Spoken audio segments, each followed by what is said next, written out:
Tyfodd Moses I fyny. Gadawodd yr aifft a daeth yn ddigal. Bob dydd byddai'n mynd a'i ddefaid allan i chwilio am laswell i'w fwyta.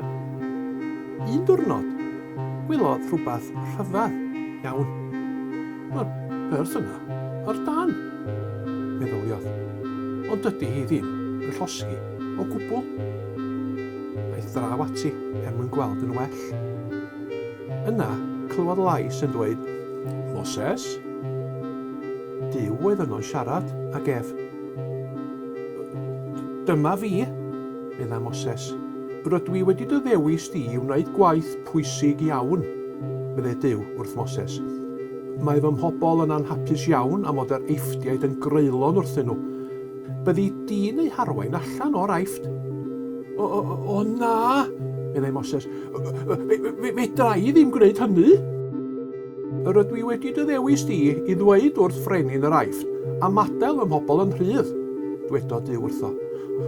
O na, meddai Moses. Fedra I ddim gwneud hynny. Be wna fi, dy helpu, meddai Duw. Felly, cychwynnodd Moses a'i deulu am yr aifft.